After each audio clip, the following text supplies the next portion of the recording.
and the goal is to bring you your next favorite band.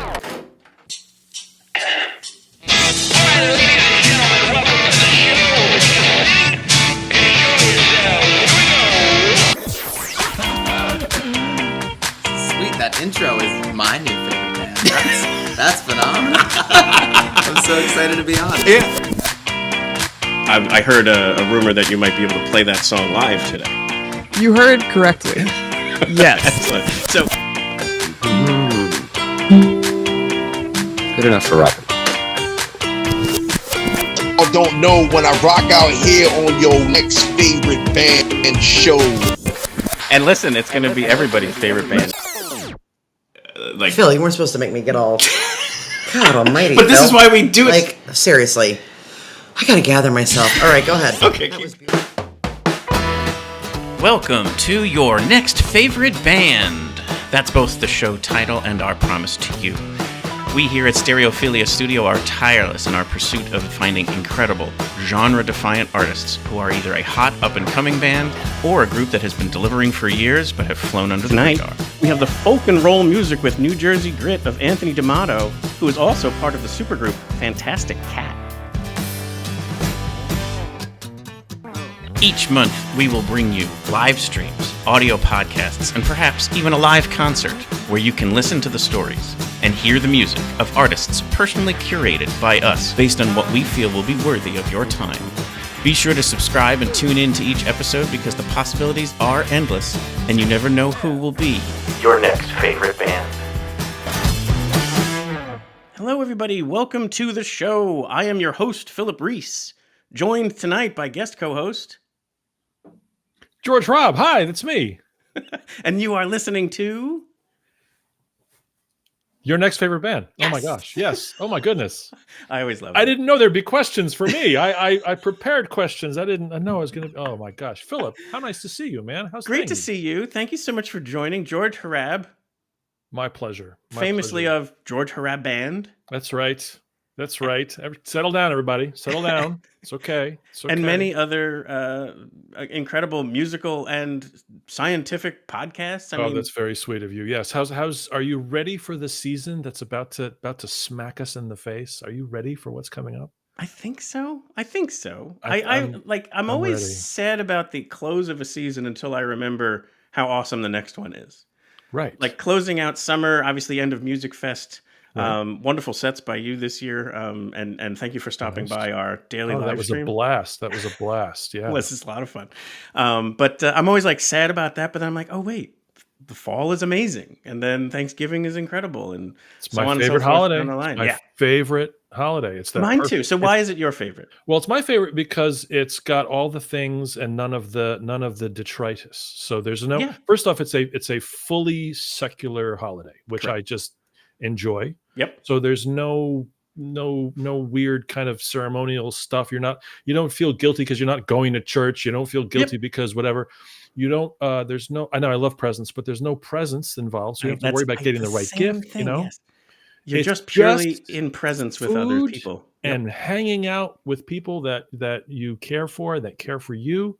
I've been hosting the last 10 years about like 20 to 26 people come to my place. Wow. I love it. I love it. Yes, we And do it's too. just, We in bought our Bethlehem house in Bethlehem back in 2019, November 1st. We even hosted that first year Oh, wow. because we like it and we just love it so much. And part of it now is like we have a lovely wood burning fireplace, so that's always going. And Right. just that whole vibe of the smells of the food, the fireplace, whether you're drinking wine or Right. whiskey or just water, whatever. It's like Yeah. you just have such a great gathering. Our gatherings are typically 10 or 12. Okay. So not as big as yours, but it's not small by any stretch. And people are welcome if you want to stop by. Nice. Good to know. Just reach out to the likewise. show. Yeah. Likewise. I mean, we always go for a walk after dinner before dessert. So we stuff ourselves with the tryptophanic madness.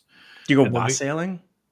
We don't go wassailing. We probably should go, or some kind of millennial wassailing, That's- 21st century wassailing with like phones and stuff. Right. Oh yeah, modern wassail. But we walk around town. I give the kind of Bethlehem tour, which Love everybody it. knows by this point, Mm-hmm. and then we come back and then we have coffee and dessert because then you've made just enough more room Right. No, that is in a your brilliant full idea. stomach, and Move some stuff along. I love it. I love it. Yes. And So I have a Christmas album. I have 2 Christmas albums coming out actually. that's right. You do. Which We is should definitely promote that. You have the can't Christmas believe- sweaters, The Christmas sweaters. We have a live album called which I was Live there for in the Bethlehem. recording. That's the name of the album. The Christmas sweaters live in Bethlehem. and that they do. Get it? Nice. And I have my own solo album called Stocking Stuffer, which that'll be out this weekend, as a matter of fact. So yeah, Congratulations. lots of stuff happening. A lot of good holiday stuff. Not to take over the show or anything, but just no, that is wonderful. Thank you for that, and I completely agree with your take on Thanksgiving. It's the best holiday. it's the best. So the other element I wanted to chat about here before we bring on our guest, I thought it's funny too that I had introduced it as Anthony D'Amato, and then he's also part of this supergroup, Fantastic Cat, which is all factual.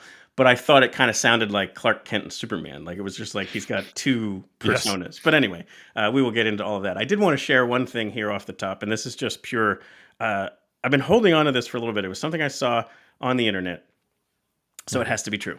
And so I was been saving it for the right moment, and you're definitely the right co-host to appreciate this. And in fact, our guest is also gonna, I think, love this as well.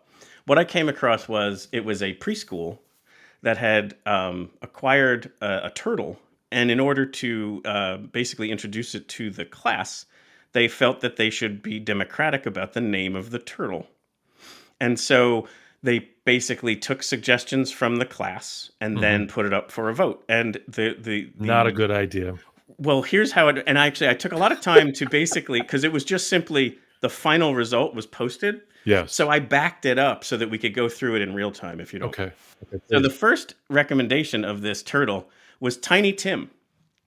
Oh, okay. Obviously a Dickens fan. Sure. Hopefully. And 3 to 4 year Oh, olds. of the author. Oh, I see what you're saying. Yes. Sorry. Okay. So so some child in this preschool decided to recommend Tiny Tim. So the next recommendation that came from the class was Big Tim. Yes. One of my favorite Peter Gabriel songs, actually.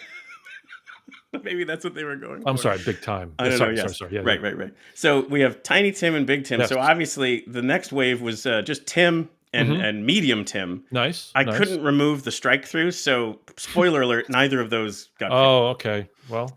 So now we have Tiny Tim, Big Tim, yes, Tim, and Medium Tim. Excellent. Then it got a little weird from there. We had Strawberry Tim.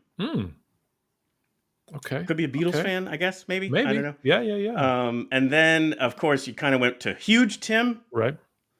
At this point, I'm figuring the teacher at the bottom of the page thought this was going to be it, and we're going to now tally votes. But somebody must have been insistent upon recommending the last candidate, Yes. Green Grape Tim. Oh, that's pretty good, actually. That's really, really good. It's really good because it almost implies there's some kind of backstory to this group. You know what I mean? Like that there's a history there, and there's you like sit him down, get him a couple mosquitoes and a drink or two, and he'll tell you the whole story of how he became Green Grape Tim. Right. I just love the entire Tim of it all. Like it's actually quite universally. I mean, you got the turtle, you got the T, you have that Tim. fictive right there, which is what you want. You do want some That's alliteration. I thought we were going for the Turtley McTurtle face or something. That's what I thought we were going Right. But that's the younger generation. They're past that. Great. They're just straight up Tim, superlative Tim. Okay. So I'm going to hold back the actual votes because I want to get your take and our guest's take on what you think won. So also if you're want to make a vote yourself, share it in the chat. Which one? I'll put it up here one more time. Let me make sure I'm picking the right one. Yeah. All right. So the candidates are, and you already know Tim and Medium Tim are out. So really it's down to Tiny Tim, Big Tim, Strawberry Tim, Huge Tim, or Green Grape Tim. So let's let that kind of simmer for a minute, and if there's going to be betting, Philip gets 10%. Just be aware. That's the rule. House Vig. That's the House Vig. 10%, whatever your winnings are. Turtle-based name winnings. Correct. A very specific kind of gambling. Isn't that amazing though? I love it. See these 3 and 4 year olds just all pumped about their name and thinking, wait, what type of Tim should I recommend? I wonder if there's a Tim in the class as well. It could be. Wouldn't that be something? It really could be. If and probably that first one, but would be yeah. You know, like if one of the students is named Tim, trendsetting Tim. Right, but now, like, are we talking about the turtle or about the student? Like, which one? Which one is it? We don't know. We gotta differentiate with Green Grape or Huge. or just straight up Tim love it. McGillicuddy, whatever his last name is. Yes, Tim F. Yeah. But anyway, I hope that holds some And people are suspense for worried about people. the future. I mean, come on. Right, look at that. We're These good. 3 and 4-year-olds are going We to are good. run the world beautifully. But I wanted to, as we always do, share some music. And like we said, Anthony D'Amato has an amazing catalog of his own, and then he does have this incredible band he's a part of called Fantastic Cat. And I can't wait to get into that story about how that formed and some of their music. But for tonight, what we're mainly going to focus on is his individual solo catalog, because it's incredible. And we're going to kick things off here with his song called Long Haul, and then we'll bring him on the show.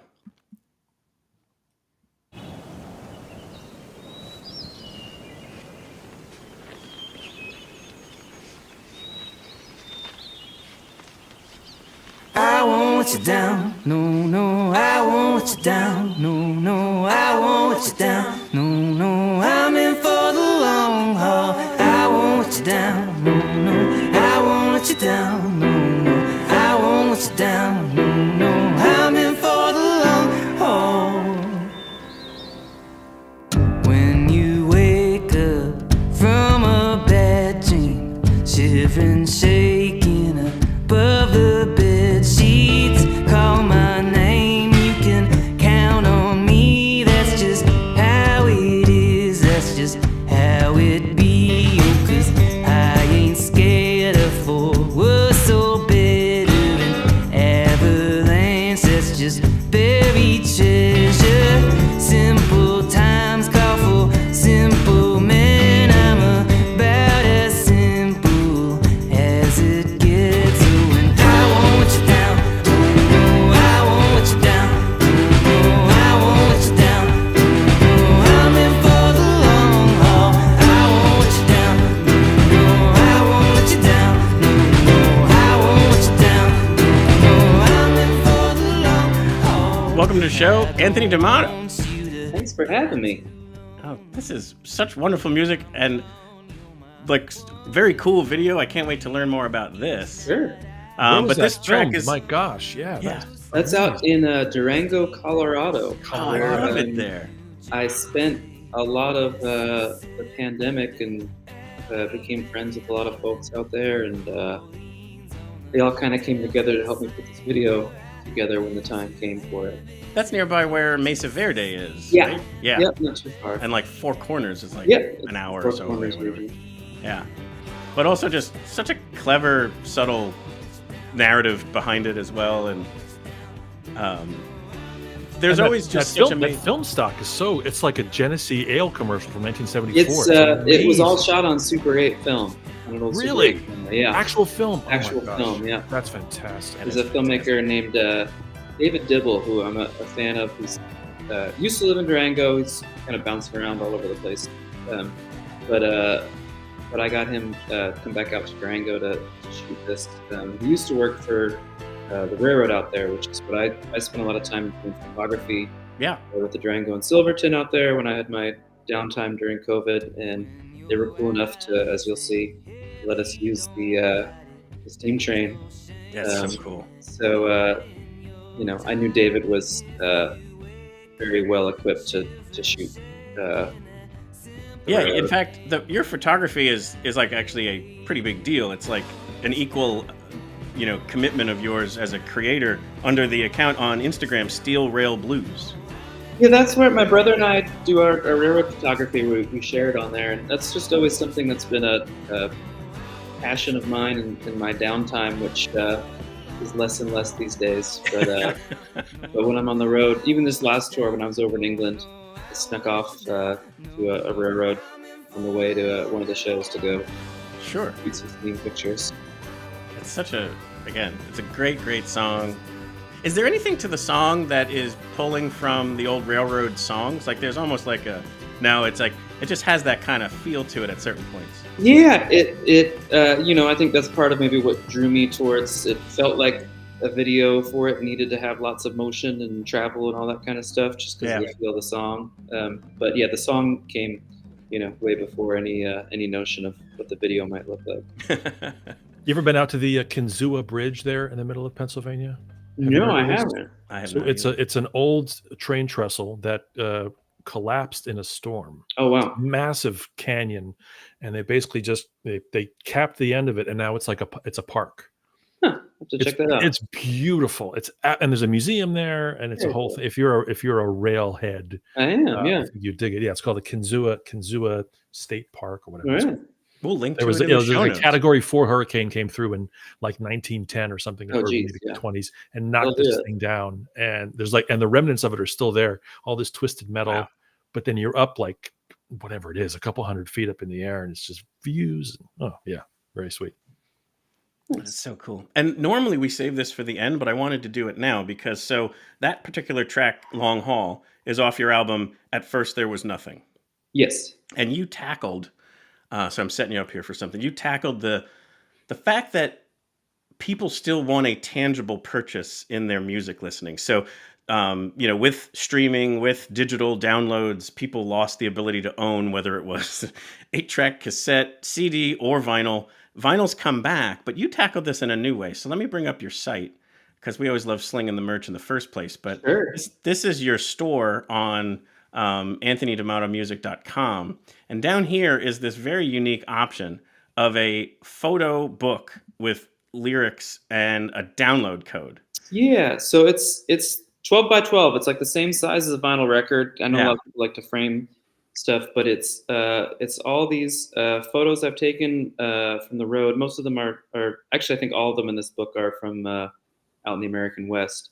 But it's photos from the road. It's lyrics from the album. It's a little essay about making the record, and then the last page has a card you peel off with a download code. So if your car doesn't come with a CD player anymore, if you want to be able to listen on your phone, which is less and less likely. Yeah. That's brilliant. That is way. absolutely brilliant. And I would say on the road, those go 2 to 1 over CDs nowadays. I would totally. People still want something they can hold. They want something they can put on the coffee table and all that. But the CD is increasingly dinosaurs made obsolete. Yeah. Sadly, because I think CDs sound great. They do. They absolutely do. But I think it's more a matter of the lack of the means to play it. Like sure. And it's like, what are you going to get in your car with a booklet of, 50 CDs, or are you going to have your phone on Apple AirPlay and have 10,000 albums? Mm-hmm. Right. Exactly. So I thought that was such a cool thing that I want to make people aware of. They can purchase it off your site or pick it up at a show when they come to it. Do you sell it at the Fantastic Cat shows as well, or just? No, it's too much to keep track of already with Fantastic Cat. So it's just the Fantastic Cat records at the Fantastic Cat shows and the solo stuff at the solo shows. Well, just punched a table. We'll get to Fantastic Cat in a second. We want to stay with your story. Sure. And one thing we always love to do on this show is actually roll it all the way back. And like where music really kind of grabs a hold of the musician and doesn't let go. And any stories you might want to share. It sounded like you started playing piano at 6. Yeah, I think probably right around the time I started school, maybe even a little before that, I started taking piano lessons. And it was, classical piano stuff for a while, and then a little older, I started on the guitar, and that was, it didn't quite click at first. I think I played guitar for a little bit and put it down, and then came back to it maybe again in middle school, and that was when I started to get more serious about it. And this is growing up in Blairstown, New Jersey? Yeah, I grew up in New Jersey, Delaware, Water Gap area. My parents are both from the Jersey Shore. They used to we'd spend most of our weekends down there with my grandparents, and my folks would take me to go see shows at, the Stone Pony and all over the shore when I was a kid. And so, I was raised on that steady diet of Bruce Springsteen and Southside Johnny and all that kind of stuff. And, any shows stand out from your memory as a kid? My parents took me to the reunion tour, Springsteen in '99. And that was, that was my first arena show. That was my first, I've been going to see local concerts and stuff with them around Jersey for ages. They always took me to shows, but going to see a big show like that and see a big crowd like that, that's kind of an eye-opening experience. Totally. It's very formative. Yeah. How old were you? Gosh, I probably would have been like 12, 11 or 12. Yeah. Cool. Yeah. Now, this jumps forward a little bit, but you end up getting to play on stage with Springsteen like 2 or 3 times now, right? I've done these. I've been part of the Light of Day charity concerts for I don't know 15 years now, and probably more than that actually.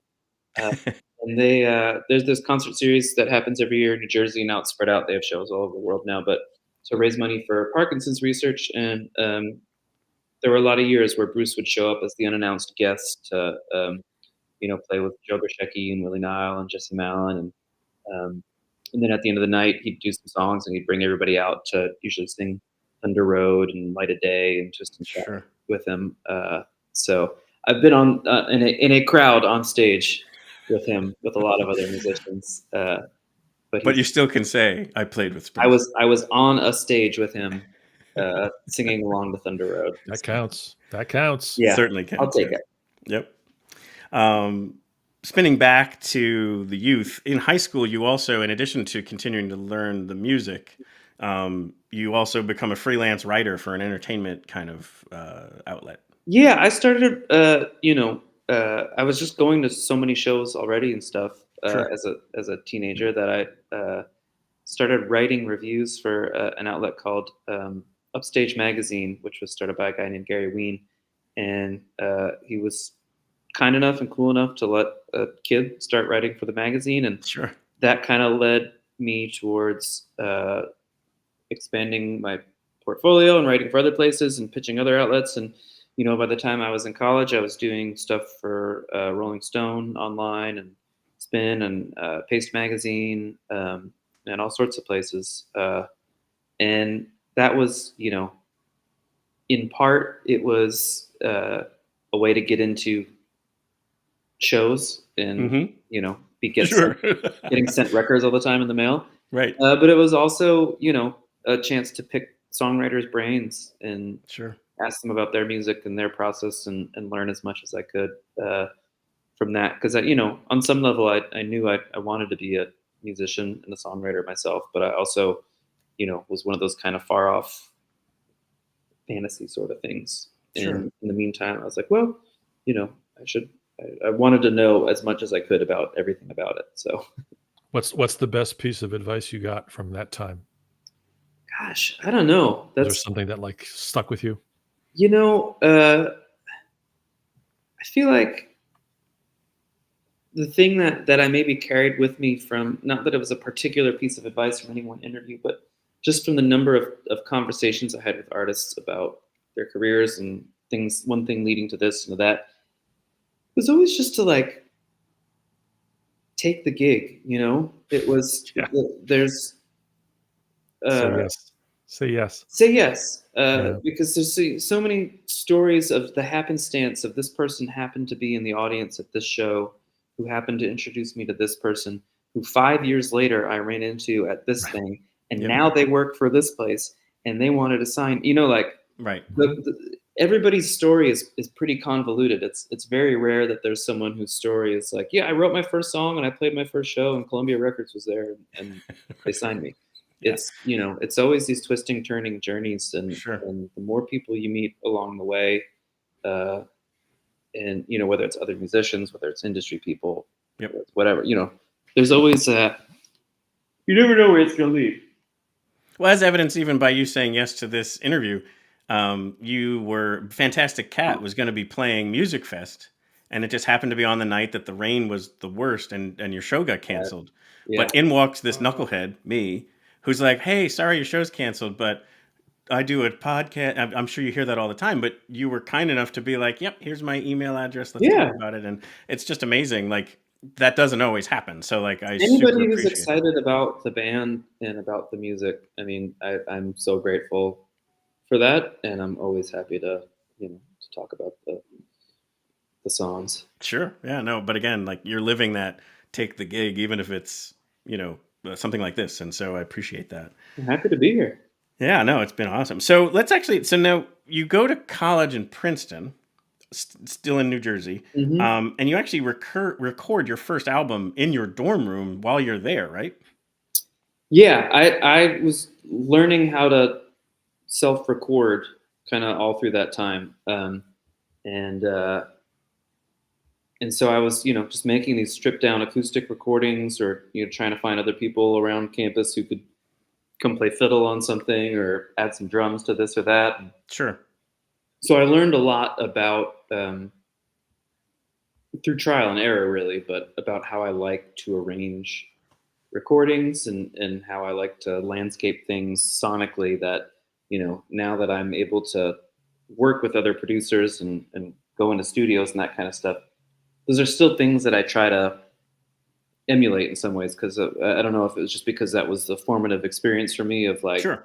learning how to record and finding the sounds that I like. But, I discovered little things, out of necessity there of, I like the way my voice sounds when I triple track it. So instead of, some artists will double track vocals, I'll record a main vocal down the middle, and then I will record doubles of it fully in the left and fully in the right channel, and I'll sit them pretty low, so they're really just kind of peeking through. But it gives a fullness to the vocal that, Sure.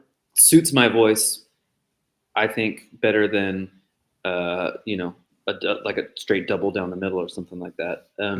So that's a thing, where I found that by chance, just by spending 4 years in college screwing around with a microphone and recording software. Right. Um, F around and find out. Yeah. yeah, and now that's a thing that I often do, even on, high level studio recordings. What were you studying officially in Princeton? I majored in English and American Studies, which is kind of like a combination of, like, literature and history and cultural kind of stuff. Love it. But I also did a certificate in music performance, which was like the equivalent of doing a minor. But the trick was that the musical performance route, you really only had the choice of, like, classical or jazz or conducting an orchestra or something. And I didn't really want to do any of those things. I Right. did rock and roll and folk music, and I wanted to do songwriting. And so I found there's a professor there named Paul Muldoon, who was a Pulitzer Prize-winning poet. He was poetry editor at the New Yorker, but he's also a musician. He played in a band, and he wrote lyrics for Warren Zevon and stuff. And so I sought him out, and he was cool enough to agree to work with me, and we Yeah. made this kind of independent track through the program where I basically, I took all the music theory classes and stuff, but then instead of going to jazz performance class, I wrote songs and I brought them to him, and we'd That's sit awesome. down together, and he'd go over it with a red pen and mark up the lyrics and give me notes, and I'd go back and work on it. And that was kind of Yeah. a really I actually have a quote helpful here. It was an article about you, so this is him talking about you. thing. So, well, no, it was more his guidance that he was giving you. So this is a quote from Paul. I encouraged him to pay attention to the integrity of the lyrics as much as the melodiousness of the music. Yeah. One of the things that he really helped me with was, he'd draw lines connecting, an image from one verse to the next or something like that, and point out ways that things fit together and progressed, which maybe was something I had done subconsciously. But, he was pointing out to, like, actually think about, like, I think I had an instinct early on of the song comes out the way it comes out, and that's the song. And, he kind of showed me how to think about things after you've written, to treat the song that you've written as the draft, and then to figure First out, draft, second draft. how can I tie these things together? How can I make verse 1's imagery flow into verse 2's imagery, Right. and verse 3's imagery call back to verse 1? Things like that, where the lyrics can stand on a page, as well as in a song. Yeah. That's such a very cool mentor to find. I mean, like, and also for you to have the, like, what I'm hearing through this entire story is just such a self-starter, like, passion for this whole thing. Like, as a high school kid saying, I want to go write about these, shows and review music. And then here I want to create my own track path through my degree. Like, that's really impressive stuff. That's always been a way I've kind of moved through the world, for better or worse. But it's just kind of like, figuring out where I want to be, and then kind of having a one track mind of Sure. working my way and until I'm there. And sometimes that's a really useful tool, Right. and other times you get such tunnel vision that you need somebody Sure. else to tap you on the shoulder and be like, what are we doing here? What's I'm sorry, Phil. I'm just curious. Please do, yeah. What's an example of one of your songs that you think you're really happy with how that imagery and that sort of consensus of a thought or theme kind of carries through? Yeah, Is there one in particular that really like, oh, I really nailed this one? There's a song on my first studio record that I did for New West, The Shipwreck from the Shore. There's a song on that called Ludlow, to me, which is really representative of Paul Muldoon's influence.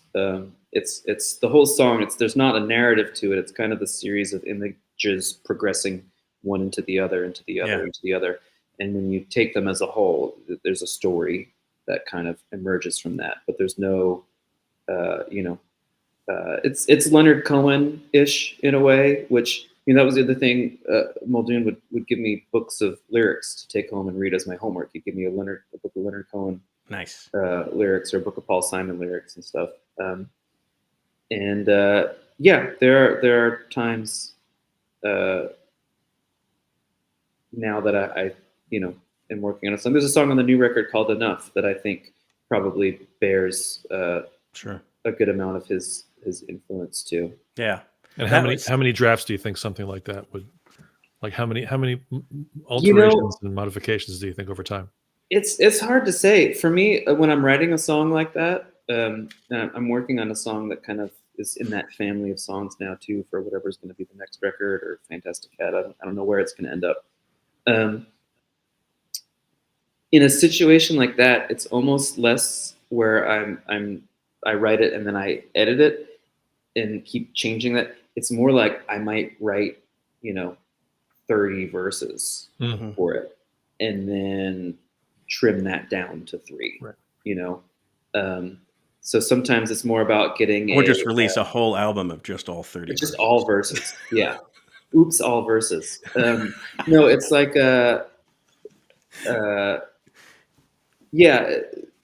sometimes when I'm writing in that manner where it's less like narrative and less storytelling and more imagistic and more about I one of the things that I got from Paul Muldoon too is I like playing with form a lot when I'm writing too, and having a song where each line starts with the same word or each line follows the same structural format, something like that.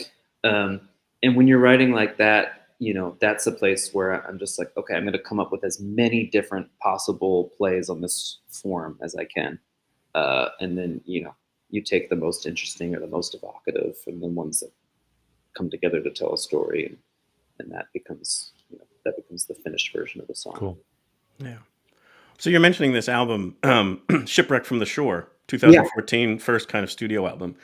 I read that it was inspired by your time with Paul Muldoon. Is it this, or is it even more that he inspired some of? Yeah, no, it's just that was a big part of. I had just graduated from school, and so you were kind of walking around in this new process, if you will, I think I was I was figuring out who I was as a songwriter, and that was the first record that I got to go into a studio and make for a record label with a producer and all that kind of stuff. So it was kind of figuring out what pieces of me from college I was combining with pieces of adult me and pieces of finally becoming a professional musician me. And figuring out how to mold all those things together. Yeah, that's how, whatever you're 23-ish years old at that time, that's what it's about. Like, you've got so many different fragments of yourself and you're trying to figure out those first couple steps, regardless of what career you're down. So I can only imagine as an artist, as a musician, that how challenging that must be, because you want to make sure those next steps are the right ones. Yeah, and you can obsess over that sort of stuff, and then the further along you go, the more you start to realize that there's not necessarily right and wrong. Right and wrong. Right. I can totally understand Steps that. when it comes to that. Yeah. And, you know, there's always more songs. There's always more records, Right. you know. Right. Yeah. So the quick summary there is that one you did in your dorm room was called Down Wires 2010. Yeah. Then you also did one in your apartment, Paperback Bones, right? Yeah. So, there were those were two both albums, homemade records. DIY type stuff. Yeah. Yeah, me recording myself at home, maybe taking the microphone and my computer over to somebody else's place and, you know, getting some extra guitars or pedal steel or, you know, other stuff added to it. But those were all homemade, self-released. Right. And then, DIY like as you a said, kid. What program did you use? I'm just curious from a technical standpoint. I was using a program called Adobe Audition, which okay. I would not recommend. Yeah. Yeah. but But it didn't get the job. it was one of those things where, you know, I had an Thank you. old laptop for college, and that was what I had to record on it. And, you know, again, it was not ideal. So it wasn't Pro Tools. It wasn't, you know, any of the high level stuff.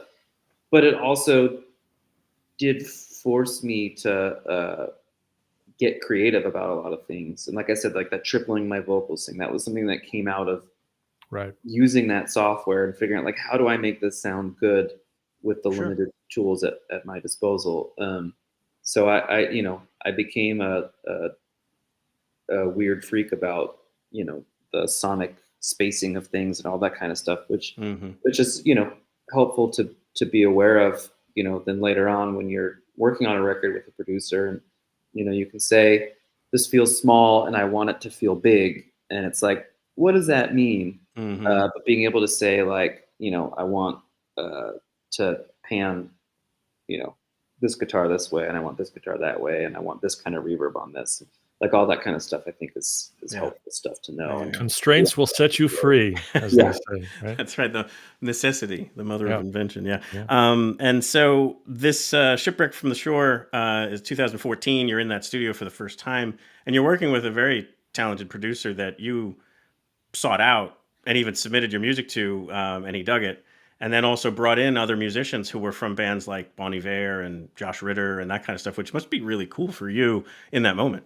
Yeah, I mean, I was and still am a tremendous fan of Josh Ritter's music. I think he is one of the best he's awesome. Contemporary songwriters out there. And I just love the sound of Josh's records. And, you know, so you do the thing you do where you look at the liner notes and you figure out who's been producing and recording this stuff. And it was this guy named Sam Kassir, who was the keyboard player in Josh's band, but was also producing these records and had a studio up in Maine in an old farmhouse called the Great North Sound Society. Nice. So I hit Sam up, and, you know, he was cool enough to agree to work together on the limited budget that I had at the time. And then in the process of making that record was when the label came along and signed me while I was making that record. And so I was able to actually, you know, it was kind of taking the step and then the net appeared. But I was, you know, I was all in. I was going to put my life savings into going up and working with Sam. I'd done enough records myself to know what it was going to sound like if I did it that way again. And yeah, New West came along and picked up that record. And that was kind of the start. I was working at a publicity firm called Shorefire. I was doing press for other musicians. And, you know, when this record deal came along, I basically, I left that job on a Friday, and on a Monday, they started working press for my record. So it stayed all in the family. That's fantastic. Are they, so this is more just a curiosity thing. When you say something like, hey, I would like to triple track my vocals or whatever, I'm sure it's dependent upon producer, but like how open are they to that versus them bringing what they think your sound needs? It's a mix. It depends on who you're working with and what kind of project. You know, when I was working with Sam, he was really open-minded about that. You know, the next record I worked with Mike Mogus from Bright Eyes out in Omaha, and I'm trying to remember if I think we probably did more double tracking than triple tracking there, but but Mike has a really great way of doing that feels so full and rich. And I wanted to work with Mike because I was such a fan of those Bright Eyes records. Sure. And I Right. probably got the idea for triple tracking in trying to sound like Bright Eyes, which was double tracked, but Oh, just felt interesting. really full. And you know, one of the Right. things Mike, and this is an example of, you know, going with the producer and letting them do things the way they do things. You know, I was used to when double or triple tracking, I would record a lead vocal, and then I would sing to that to Hmm. double it, and I would, you know, do it a few times until I got it perfectly or whatever. Mike's thing was you're never gonna sing with the same emotion and, you know, Sure. feeling when you're trying to sing to yourself. So Mike would just have me do the lead 10, 15 times or whatever. Mm. And then he would go in there and he would pull from those and line them up and do all that kind of stuff. Got it. So, you know, his thing was getting two great performances and then doing whatever sculptural work you need to make those line up and be clean doubles rather than getting one great performance and trying to match it. Interesting. And then this latest record, at first, there's nothing I did with Joshua James out in Utah, and Josh, I'm just a big fan of his songwriting, and he's got a little studio in his house. And working with Josh was very keen on not doubling. Josh was like, I just want to hear your single delivered vocal, you know, because he was of an opinion and an approach in his work that, you know, you get the strongest emotional connection with somebody out of just hearing their raw voice, you know. So I've done it all different ways with all different producers, and there are some songs on the new album that have double or triple tracking, and there's some that are just pure one vocal take, and I've learned from all of those, and you know, Yeah. there's a time and a place for each of them is what I've kind of come to learn. There's not a one size fits all solution for how to do your vocals. Right. At least for me. And some people are just to- so great that they can just sing it once and nail it and it's perfect and it sounds, you know. I've never been that kind of vocalist. I've always been a little ragged, and I've always been you know, felt like my voice on record anyway is a little thin, and I always want to make it thicker and make it lusher. But, you know, one of the things that a good producer can do is help you get out of your head and be like, your voice sounds like your voice sounds, and people like it for that reason. And, you know, just because you're self-conscious about the way you sound doesn't mean you should try to cover it up or paper it over with this or that. Like, you know, lean into the way you are and what's unique about you, because that's what people like about you. Oh, yeah. And just to touch on them real quick, the album before this one that you were touching on there a little bit is called Cold Snap.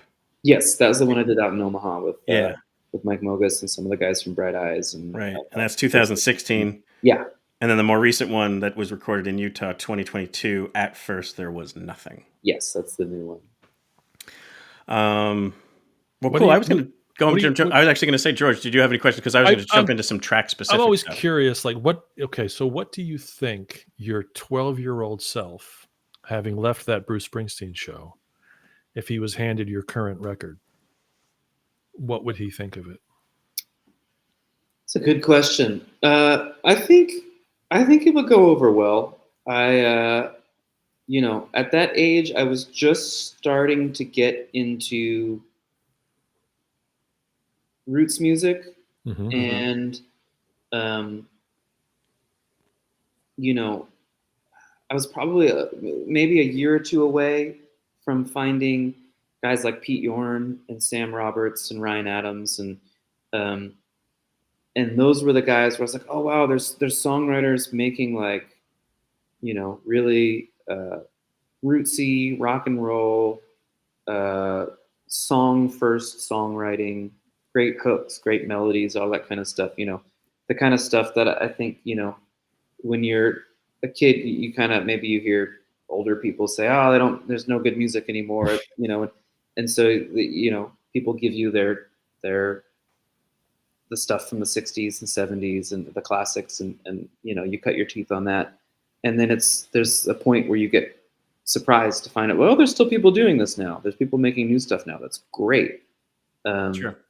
And, I think at first there was nothing kind of fits into that sound that I was just starting to discover at that age of like, oh, you can make roots music that sounds contemporary and cool, but still has that 70s feel. Well, like what's your take on the whole genre title stuff? Because you read a lot of descriptions about your music and they call it folk music. And while it is, I didn't love the label. So I was constantly in search of other things. And then when I read you call it folk and roll, I was like, that's way better. Because I was getting more rock from it than folk, if anything. And then now talking about roots, that could fit too, like Americana, I guess. Yeah, like, it's the whole thing tricky. is like such a you probably agree. It's like it's a difficult thing to put these labels on anything anyway. Yeah, and because it depends on where you find me. If you come and see me at a show and I'm playing solo acoustic guitar and harmonica, you're gonna say, "Oh wow, he listens to a lot of Bob Dylan." Right. And if you listen to the records where I'm playing with a full band and it's a lot more electrified and rock and roll, you might hear the Springsteen influence. You might hear other stuff. So it encompasses all of that stuff. It starts with an acoustic guitar, almost always. Right. So it has those kind of folk singer roots, but with you come see me with Fantastic Cat, you come see me solo, you listen to a record. There's a lot of different versions of it. Sure. Which leads to another question I had. What is something surprising that you enjoy that would be an unexpected sort of artist, like that maybe people that enjoy your music or that enjoy you as an artist would be surprised you like? I don't believe in guilty pleasure. I think there's pleasure and there's not pleasure.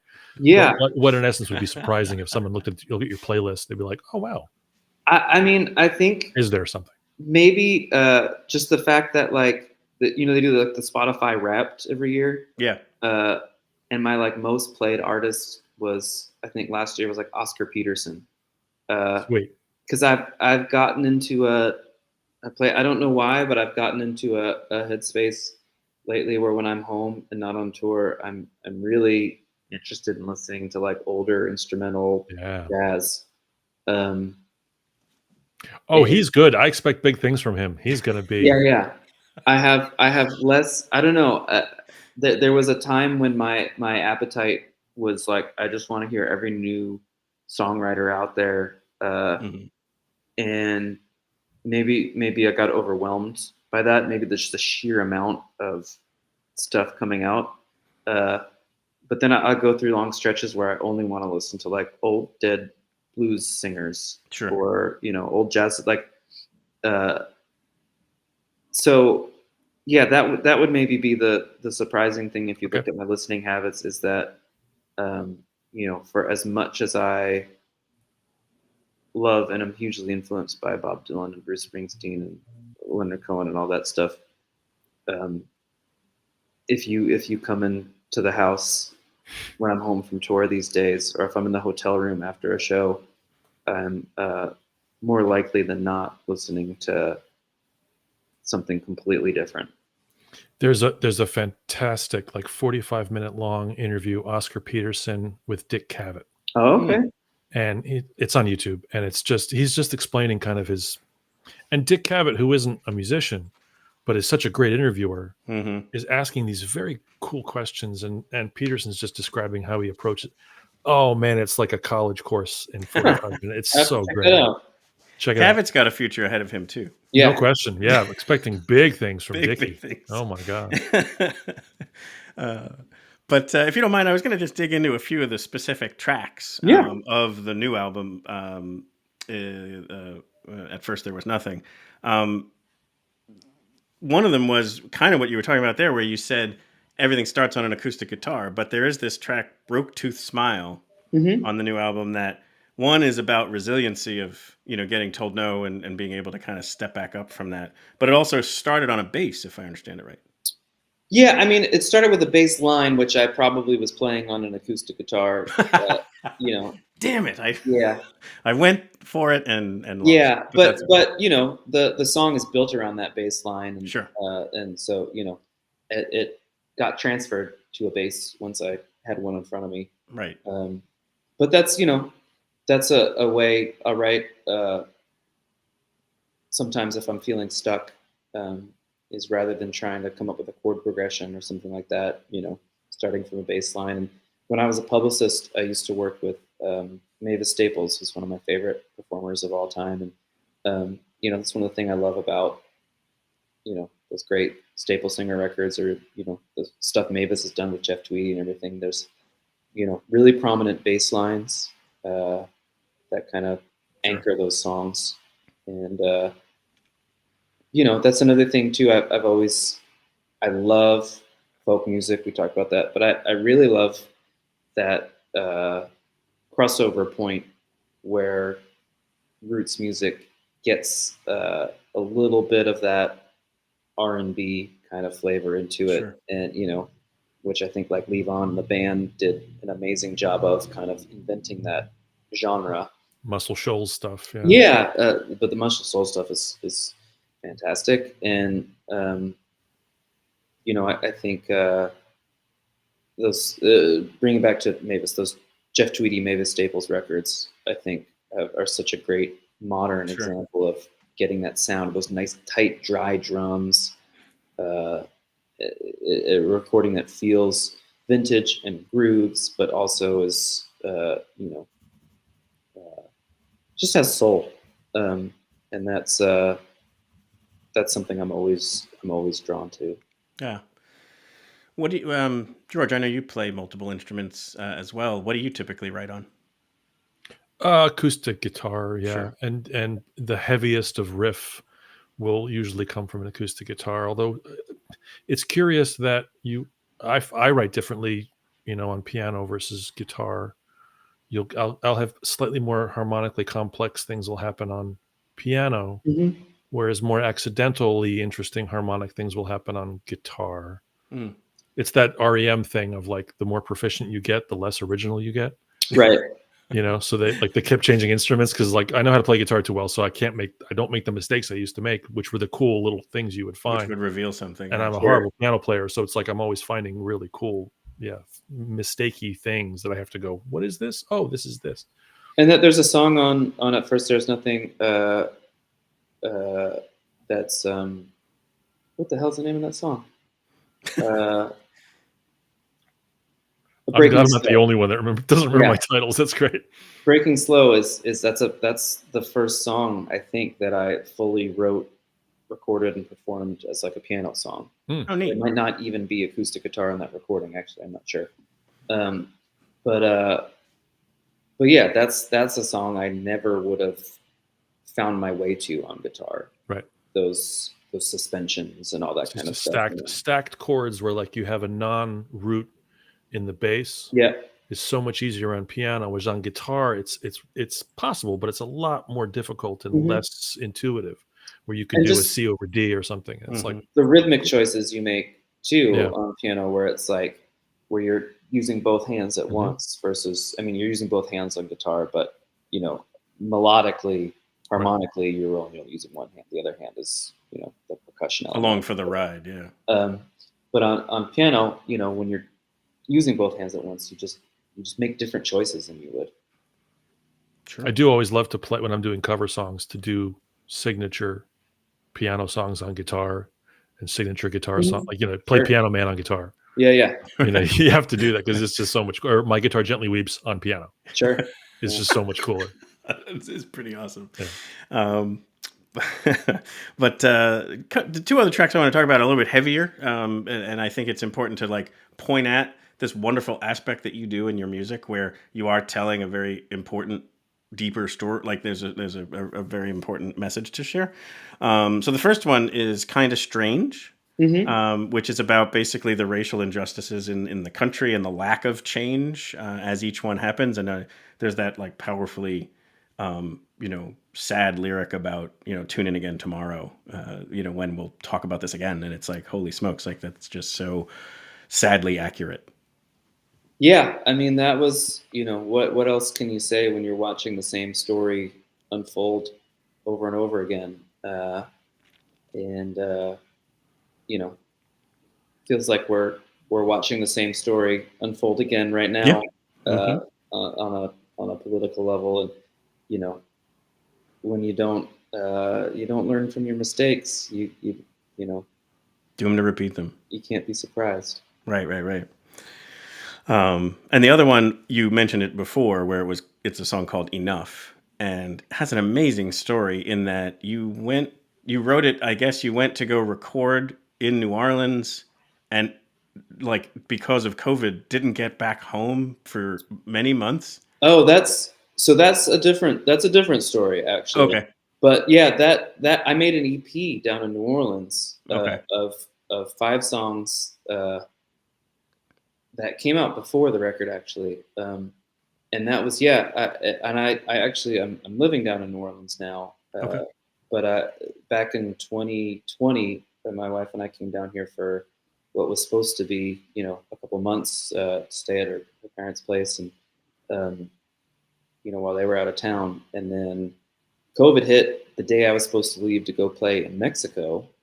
And, you know, the flights all shut down, and we said, well, let's stay put. Let's not rush to go back to New York until we see how this thing shakes out. And ended up spending almost a year down there. Wow. But met a bunch of great musicians and did a bunch of recording. And yeah, I loved it. Loved it down in New Orleans. Yeah. And so I guess then the other aspect of what Enough is about isn't that also about your parents getting diagnosed? Yeah, Enough. You know, at different times, both of my parents got cancer diagnoses, and you know, I'm away a lot on tour, and you know, that can be hard wanting to be, you know, with people you care about, and you know, and even after that song was written, losing my grandparents in kind of quick succession, too, just kind of hammered that whole thing home for me of you know, just making the most of the time you got with the people that you care about. Mm-hmm. How are your folks with your career choice?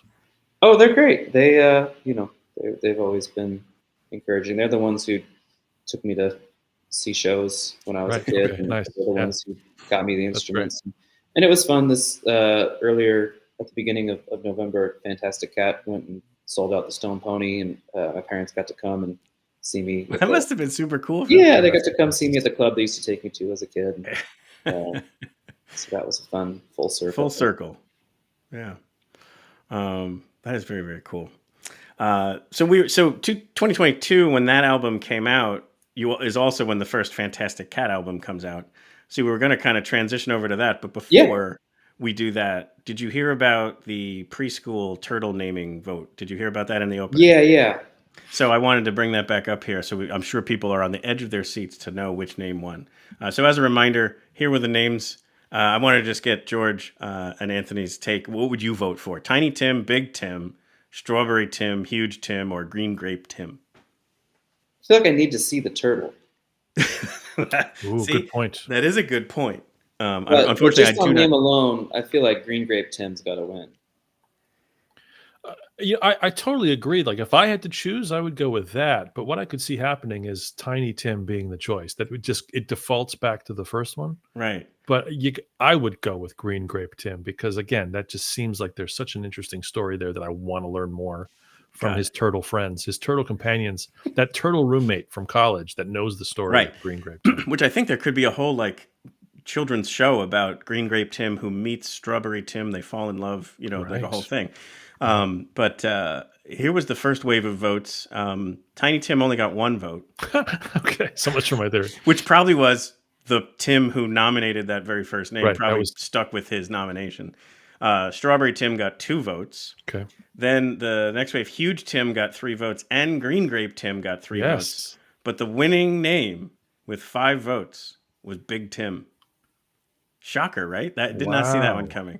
Wow. But this was the post that I saw it, and the actual teacher posted, "I will never be funnier than our preschool naming its turtle." So there you go, Big Tim. All right. The big winner. Didn't see that one coming. I too thought Green Grape Tim was worthy of the win. It's actually a 400-pound turtle. That's why they named it. Well, again, you got to see the turtle. You got to see the turtle, yeah. Unless, maybe he's tiny. Maybe he's literally like that, which is also brilliant. If there is one thing we learned, you got to see the turtle.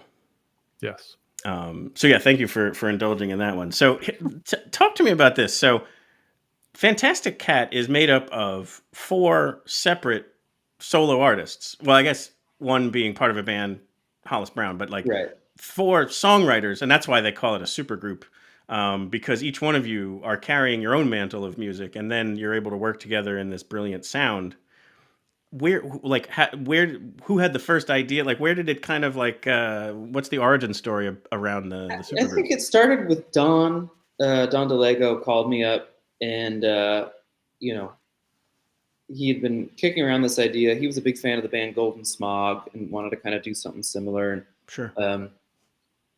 And he and Mike from Hollis Brown had, they'd worked together a bunch, and they talked about doing this, weekend out at the studio and get some other songwriters out. And Don invited me and told me, they're looking for one more songwriter and somebody who could, play some lead guitar too, because that's none of our wheelhouses necessarily. And I thought of Brian Dunn, who had been playing in a band that I was opening for on tour, and we'd met and bonded and become buds. So I brought Brian along, and I think the original idea was we were just going to do this long weekend of recording, make some songs, see what happened. Sure. And maybe we would every year or every 2 years we would get together and do it, or maybe it would be this rotating cast. Maybe every time it would be a different group of songwriters or something. We didn't really have anything specific in mind, but we did it, and it went well, and we liked what we were doing. So we said, let's extend this, let's finish this. And we threw in a couple more sessions, and we thought maybe we'd have an EP, then it turned into an album. So if we're going to put an album, maybe we should play a show. And if we're going to play a show, maybe we should play a couple shows, do some warm-up shows. And then it just spiraled out of control. And now it's taken over all of our lives. Can I suggest Green Grape Cat? Green Grape Cat, yeah. That's not a probably big... yeah. But yeah, like you've just come back off of like a European tour. There's 2 albums. Like it's pretty amazing what this has turned into from something that started as just like, let's just get together for a weekend and have some fun writing some songs. Yeah, it's been nonstop touring since March this year. We've just been out there on the road like crazy. But just seeing really amazing growth everywhere we go. And it's one of those things where we've all been in this business long enough to know that when something is growing naturally and organically and people are excited about it and seeking you out, ride that wave and see where it goes. So certainly it's it was never intended to be this, but it's still growing and surprising us all the time. So yeah, we're just gonna keep going. Yeah. Between Brian, Don, Mike, and yourself, who's the most underrated? Well, it's tough because I'm the best. Right. Well, yeah. And but a lot of people already know that. Knows that I'm the best, so it's hard to say that I'm underrated. Right. Yeah, I think I'm properly rated as the best. Okay. Properly rated. And so that is another aspect of what Fantastic Cat has, is there's this nonstop, like fevered pitch humor throughout. Not the songs, but the dressing, if you will, like the videos. The website is hilarious. Like there's so much aspects to this that have just such a funny tribute to that. But then the music is like this stellar music. So it's pretty amazing. We all have these solo careers where we've had to take ourselves very seriously and be precious about stuff because it's our name on the marquee, and you gotta be serious. You gotta be professional. You gotta, you gotta look cool or whatever.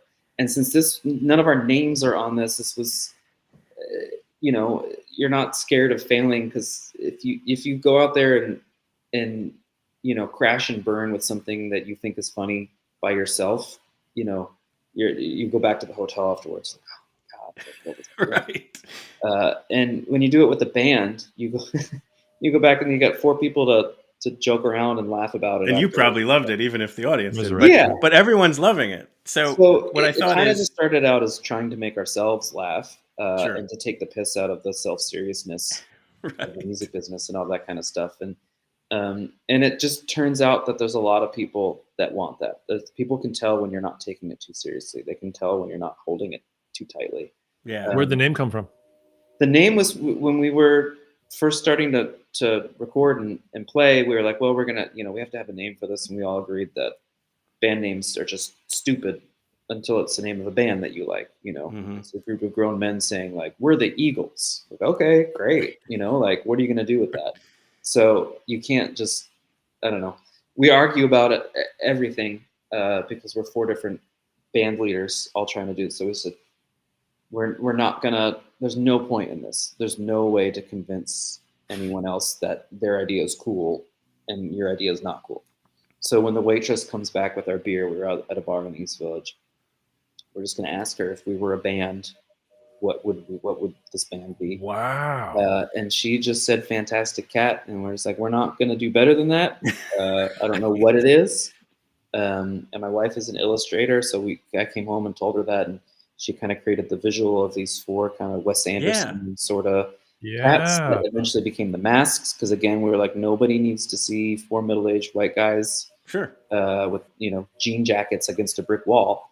So we got velvet suits, and I'm going to bring up cat masks. The site. So I hope you sent the waitress a disc or something, or a book or something. No idea who she is or where she is. Oh my gosh, that's amazing. But she changed the course. Because one of the things that I think kept this band alive at the very beginning was just that people liked cats.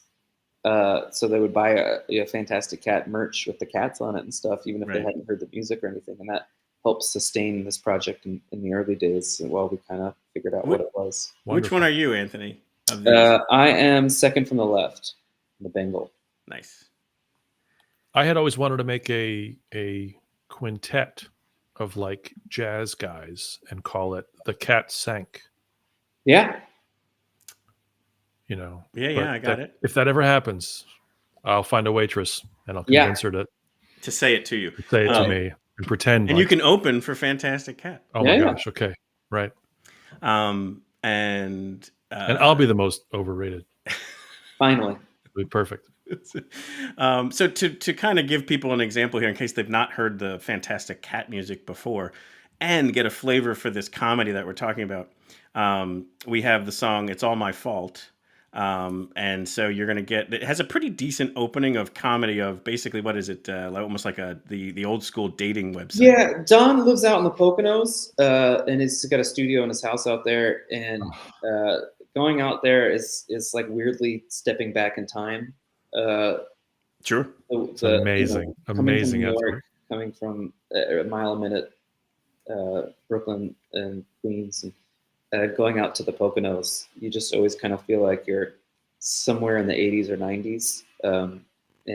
So we decided to lean into that with this record, and all the videos are like, most of them anyway, are from like Pocono. Pocono cable access. Right. It's amazing. Video dating and, local morning talk shows and sponsored by the community college. It's pretty amazing. If you ever want to really get a full taste of what the Poconos are and what they do to people, Google what happened to the owner of the Mount Airy Lodge. Well, as you'll see in this video, I'm not going to say anything more. We pulled from the Mount Airy Lodge commercials. Yes. Well, the person that was behind those commercials and behind that whole thing. Interesting cat. I'm not gonna. Yeah, I don't want. Right, well, this will be an after podcast. Perfect. That's right. A whole separate episode. Yes, but here, enjoy "It's All My Fault" by Fantastic Cat.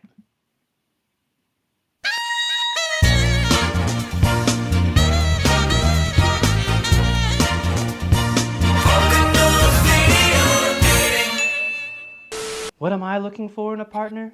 My name is Kyle. You gotta talk into the camera. Right here? Hi, my name's Leonard. I'm an executive by day, but a wild man by night. Tuna. Halibut. Mackerel. Something I don't want in another person is somebody who's just too obsessive. Hello? Hey, hello there. Nice to meet you. I would say, if we just met. My name's Dwayne, or as my friends like to call me, Drunk Dwayne. Big mouth bass. Small mouth bass. Hi, I'm Stuart. My passions include inventing new yoga positions. Hi, Mom. Is there too much pom-pom in the shot? Swordfish. Tuna. In my free time, mostly I like to work out.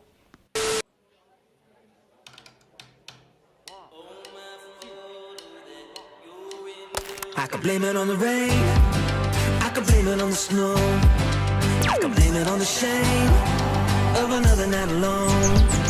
I could blame it on you for picking up my call, but to tell the truth, oh, it's all my fault.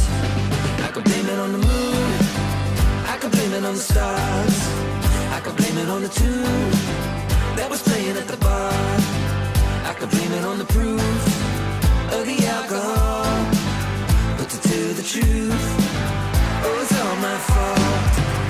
It's all my fault that you kissed me on my... I mean, just stellar constantly throughout. Incredibly stupid, which is our wheelhouse. Please tell me your initial breath there was a David Byrne reference. Absolutely. Fantastic. Oh my. Okay. That was a big influence on this video. Sure. What can we All do the with dancing, $0 budget in a green screen? That video holds up too, which is so Oh, yeah.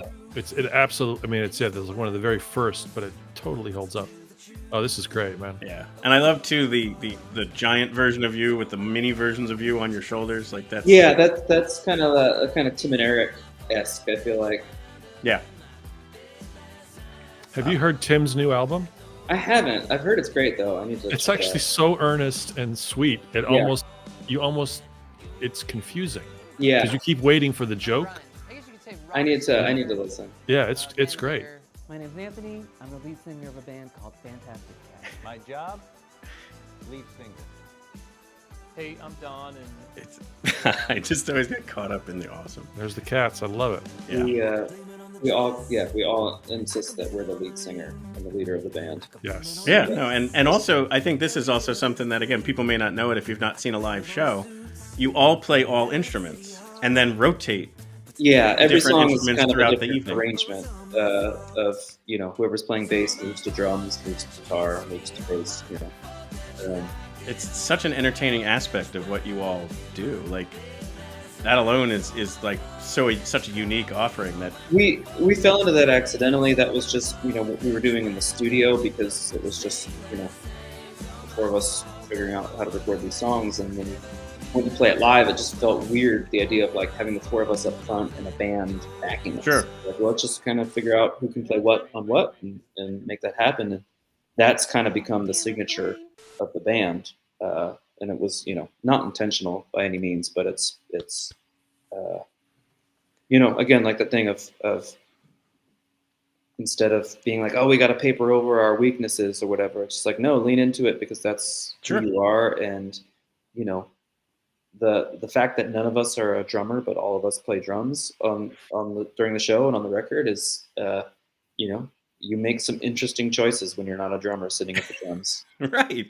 Like we talked about before, you got to just keep the time and push through and find some unique ways to get the music going. So yeah, I mean it's just like your personal catalog in each one of theirs. Like this is such a different zip code of the same state, but yet it's so awesome. I mean, just the full catalog is just tremendous. And I've looked at some other things like, bands like the Traveling Wilburys that were a supergroup put out 2 albums. And most people are like, let's please hope that Fantastic Cat doesn't stop at 2. No, a lot of people have tried to get us to stop. They haven't succeeded yet. So no, definitely not me. Let me go back to here too. I just wanted to share this back to the site. Like there's some ridiculously funny things on here. So down at the bottom is your counter on how long it will take for you to be able to be qualified for the Rock and Roll Hall of Fame. We keep a Rock and Roll Hall of Fame eligibility countdown clock on stage with us when we perform.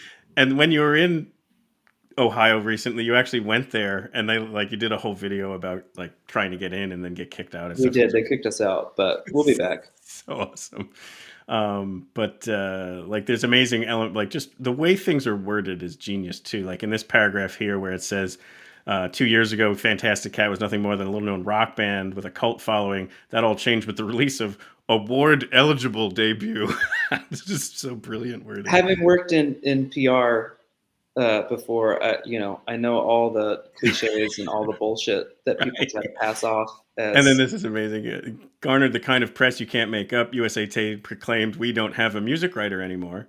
While NPR received multiple copies of the album in the mail, and New York Times, John Pareles declared, "I'm currently out of the office and will respond when I return." Sorry to keep reading that and laughing. No. But like, That's, it's just so brilliant.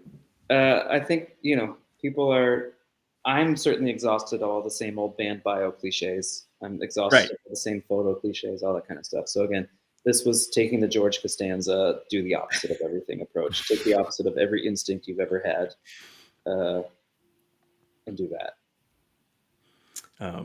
Awesome stuff. But yeah, I mean, there's 2 albums. There's 2 different appearances on CBS Saturday mornings. You did it as a solo artist as well. I meant to mention that earlier. So there's wonderful content out there as well, like of what's just available outside of your own videos. Like there are these live performances on national television and stuff. Like such great reception for the whole thing, and you all deserve it. So can't wait to see where things go to from here. Before we kind of promote some upcoming shows, I just wanted to touch on, we always like to have a little bit of trivia here at the end, and I did find 2 interesting pieces of info about Anthony. One was very formative for you in the early years of your own very first, or near first purchase of music, was Pete Yorn's Music of the Morning After. Yeah, Music for the Morning After. That was a huge record for me. And Pete would take me on as an opener for some of my first shows. That's and amazing. I'm a good friend, and I'm so grateful to him for his influence and inspiration and all that. Yeah. And the other interesting trivia piece of information about Anthony is you're a big fan of naps. I fall asleep in the van a lot. You put me in a moving vehicle and I'm out. Cool. Yeah. So yeah, I to photograph me every time I fall asleep in the van and post it online. Yeah, you kind of have to do that. Yeah. Hoping there's some drool or something involved. Yeah, I get them back. Any beard maintenance tips? No, I'm probably the last person you should talk to for. Okay. You're more of a free range. Yeah, if anybody has beard maintenance tips, please send them in. Okay. I need them. Yeah, we will. Whatever we receive, we'll forward to you. Yeah, please. I'm sure it'll come in by the dozens. But yeah, so quick promotion of things. There's a Fantastic Cat couple of shows left before the end of the year. And are those holiday run? That's what I was going to say. I know you recently released some holiday type music. Are these holiday shows, or are they a mixture? What? Yeah, they're we call it. We did a show last year called Fantastic Cat's Office Holiday Party, and we did that at the Barry Ballroom in New York. And we thought this year we would take it on the road. Yeah. We're going to where we were playing at the Ram's Head in Annapolis. We're doing World Cafe in Philly. Yep, I'll be at that show. Oh, nice. Yeah. Iron Horse Northampton just sold out. Oh, cool. Calling Daryl's house, and that's it for the year for us. Guess you're on the Rock Boat next year. Yeah, we're doing the Rock Boat in January. It should be a trip. How fantastic is that? It certainly will be a cruise, actually. Yeah. But, a trip of sorts. And then how about your site? Let's share this. I just got back from a solo tour in England with the Felice Brothers. So you're listing the Fantastic Cat site. Yeah, and then I have a wide open calendar for next year for Fantastic Cat is kind of taken priority right now. Right. But my goal is to record my next solo record this coming year. Nice. Hopefully, if we get a little downtime with Fantastic Cat, I'll be able to do that. But I don't know how much solo touring I'm going to be able to do next year. Got it. Well, I do hope you come back to Music Fest. I hope that gets scheduled. Yeah, I hope so too. We were looking forward to that. Yeah, I know that people were definitely looking forward to seeing you, and were super sad when the rains came. So I hope that gets rescheduled, or at a minimum, something here in Bethlehem. And actually, I don't know if you've visited Bethlehem at all, but we have some pretty cool industrial history museum and railroads, and what was coming through for Bethlehem Steel is very, very cool stuff that you can check out. My dad took me to, I think, the last day of operation at Bethlehem Steel to photograph it for. He worked for a railroad magazine, so that's how I got into all that stuff. And so yeah, I think I was there for the last day of Bethlehem Steel. Wow. How about that history? Very, very cool. Well, George, anything other parting words or suggestions or questions with Anthony? Oh, no, it's lovely to see competence in action. It's just it's inspiring. It's cool. It's so that's not how this band has ever been described, but I appreciate it. But that's the beauty of it too. It's like you said, sort of driving into the skid. Yeah. That's and so often it's the things that you never plan that tend to really become the most successful in the weirdest way, because there is it's like you can relax the muscle. It's like that's kind of like Tai Chi thing of like when you're not trying to punch, you can punch the hardest you can. So it's just nice to see you find 3 other guys that kind of are on board, and it's great, let alone your solo stuff. And I got to say, your idea of the book, I'm completely stealing. Yeah. I think, 1%, oh my God. I think we're, approaching the post CD landscape. Yeah. Unfortunately. I think the future of it is going to be, people still want a physical object. And I think you find that thing that encapsulates your personality. Like, you're into, there's an artist I know who's into gardening, and I think he put like a QR code on a packet of seeds, and that was like how he was selling the record and stuff. Right. Do the thing that captures your personality. And if you're a visual artist, maybe you're selling prints of your paintings that have a link to stream the record or download it, or maybe you're, whatever it is that I think lean into that, and because people want to feel like they're getting to know you and they're getting a piece of your personality and home from the show.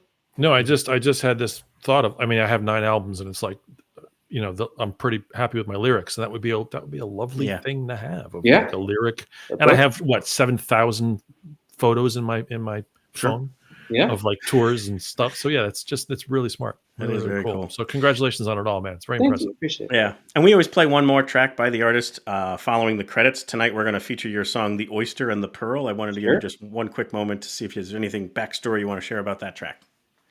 Or the video. It's a very cool video too. Yeah, the video, again, that's my wife, who's an illustrator and an artist. That's so cool. Jane Beard. She created that graphic of me in the belly of the whale, which kind of comes from a line in the song. And then we kind of animated it together to be like one of those old Follow the Bouncing Ball things, but it's a pearl and an oyster. Excellent. Well, Anthony D'Amato, the greatest part of Fantastic Cat. Thank you so much for coming on the show. I'll put that as one of our put that on our posters. Perfect. And then who knows who part 2 will be. This is part 1 of the Fantastic Cat saga. We're going to try and get them all on the show. So thank you so much, Anthony, for being the trailblazer. Appreciate it. George. Still here. Yes, you are. How lovely is Anthony D'Amato? Oh my gosh. It's kind of frustrating, actually. Like a nice guy, a nice, successful guy. Yeah, what the hell? Can't find anything to be angry about Seriously. or dislike. Like, it's really tough. Come on. The most disliked thing was the fact that Big Tim won the vote. Yeah. That's probably the only disappointing thing of this entire episode. But also, not to Big Tim though, because if you're gonna get a name.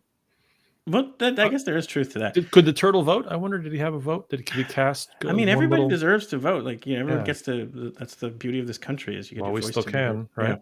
Yeah. Possibly. But George, also thank you so much for joining tonight. It was such a pleasure to have you. Thank you. It's always great. Sorry, I stepped all over your questions. Not at all. No. I loved it. Just like it's just that matter of like there's always like a slight delay, and so like you hear a little bit of a pause. And you're like, I'm going to talk, and then everyone's talking at the same time. So. But I always like to ask at the end, what did we learn? What was the biggest thing you learned during the show today? That Anthony has a free range beard, I think is the most important and impressive thing. Like conditioner and any kind of oils. Like, not interested. He's too busy writing songs and listening to Oscar Peterson. All right, Phil, let's say goodbye to everybody.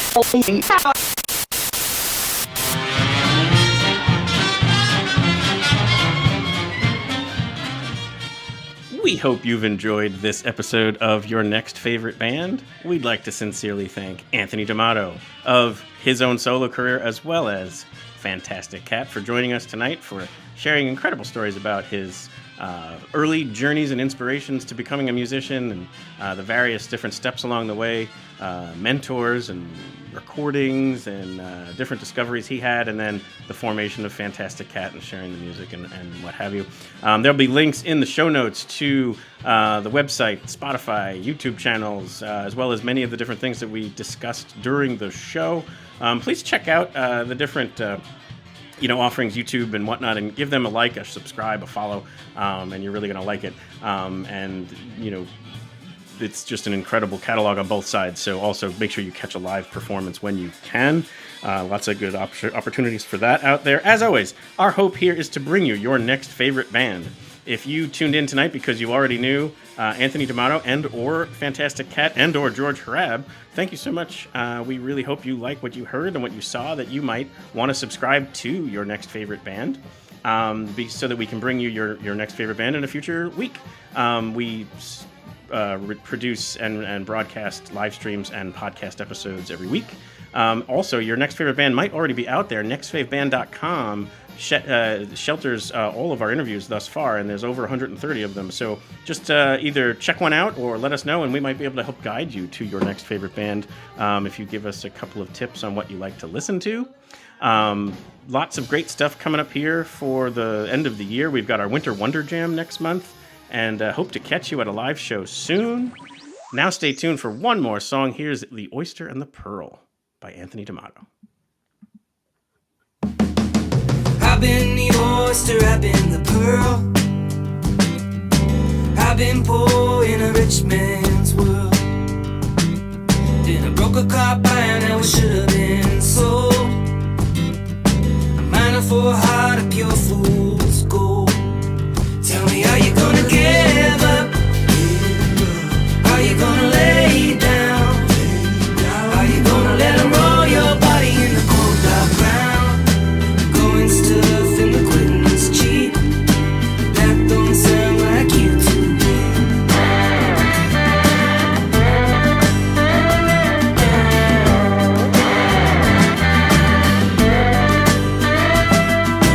I've been Lewis and I've been Clark.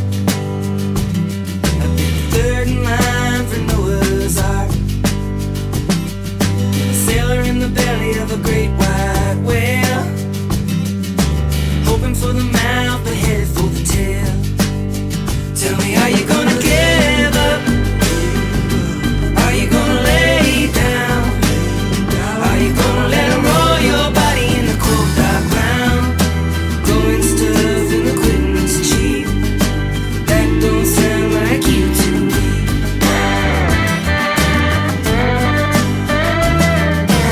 I feel weak when I feel small. When I stumble, when I fall, my lover lets me off the floor, singing, what do you think this love is for?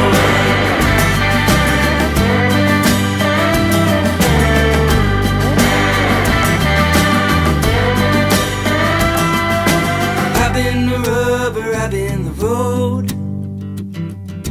I've been a diamond turned back to coal. Been a river in the middle of a raging flood. A singer in a bar that won't shut up. Tell me, are you gonna give